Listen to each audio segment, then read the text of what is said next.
Hi, I'm Olive's mom, and I am going to be reading chapter 2 in Mr. Popper's Penguins. This chapter is called The Voice in the Air. That evening, when the little Poppers had been put to bed, Mr. and Miss Popper settled down for a long, quiet evening. The neat living room at 432 Proudfoot Avenue was much like all the other living rooms in Stillwater, except that the walls were hung with pictures from the National Geographic magazine. Miss Popper picked up her mending while Mr. Popper collected his pipe, his book, and his globe. From time to time, Miss Popper sighed a little as she thought about the long winter ahead. Would there really be enough beans to last, she wondered? Mr. Popper was not worried, however. As he put on his spectacles, he was quite pleased at the prospect of a whole winter of reading travel books with no work to interrupt him. He set his little globe beside him and began to read. "What are you reading?" asked Miss Popper. "I am reading a book called Antarctic Adventures. It is very interesting. It tells all about the different people who have gone to the South Pole and what they have found there. Don't you ever get tired of reading about the South Pole?" "No, I don't. Of course, I would much rather go there than read about it, but reading is the next best thing." "I think it must be very boring down there," said Miss Popper. "It sounds very dull and cold, with all that ice and snow." "Oh, no," answered Mr. Popper.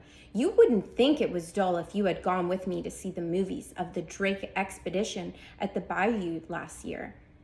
"Well, I didn't, and I don't think any of us will have any money for movies now," answered Miss Popper, a little sharply. She was not at all a disagreeable woman, but she sometimes got rather cross when she was worried about money. "If you had gone, my love," went on Mr. Popper, "you would have seen how beautiful the Antarctic is.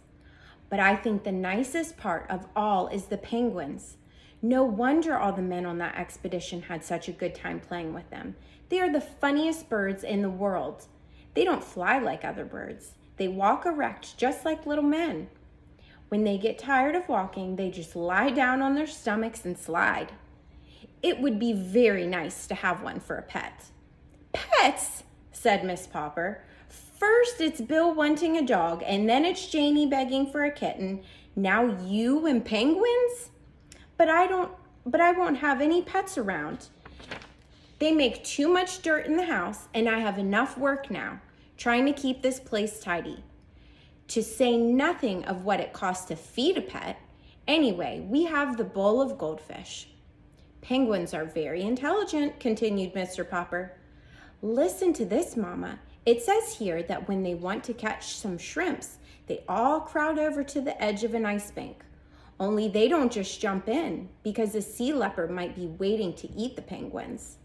So they crowd and push until they manage to shove one penguin off to see if it's safe. I mean, if he doesn't get eaten up, the rest of them know it's safe for them all to jump in." "Dear me," said Miss Popper in a shocked tone. "They sound to me like pretty heathen birds." "It's a queer thing," said Mr. Popper, "that all the polar bears live at the North Pole and all the penguins at the South Pole. I should think the penguins would like the North Pole too if they only knew how to get there." At 10 o'clock, Miss Popper yawned and laid down her mending. "Well, you can go on reading about those heathen birds, but I'm going to bed. Tomorrow is Thursday, September 30th, and I have to go to the first meeting of the Ladies' Aid and Missionary Society." "September 30th?" said Mr. Popper in an excited tone. "You don't mean that tonight is Wednesday, September 29th? "Why, yes, I suppose it is, but what of it?" Mr. Popper put down his book of Antarctic adventures and moved hastily to the radio. "What of it?" he repeated, pushing the switch. "Why, this is the night of Drake Antarctic expedition is going to start broadcasting." "That's nothing," said Miss Popper. "Just a lot of men at the bottom of the world saying, 'Hello, Mama, hello, Papa.'" "Shh," commanded Mr. Popper, laying his ear close to the radio. There was a buzz, and then suddenly from the South Pole, a faint voice floated out into the Popper living room. "This is Admiral Drake speaking. Hello, Mama. Hello, Papa. "Hello, Mr. Popper." "Gracious goodness!" exclaimed Miss Popper. "Did he say Papa or Popper?" "Hello, Mr. Popper up there in Stillwater. Thanks for your nice letter about the pictures of our last expedition.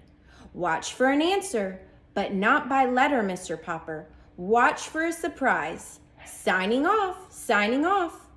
"You wrote to Admiral Drake?" "Yes, I did," Mr. Popper admitted. "I wrote and told him how funny I thought the penguins were." "Well, I never," said Miss Popper, very much impressed. Mr. Popper picked up his little globe and found the Antarctic. "And to think, he spoke to me all the way from there. And he even mentioned my name. Mama, what do you suppose he means by a surprise?" "I haven't any idea," answered Miss Popper, "but I'm going to bed. I don't want to be late for the Ladies' Aid and Missionary Society meeting tomorrow."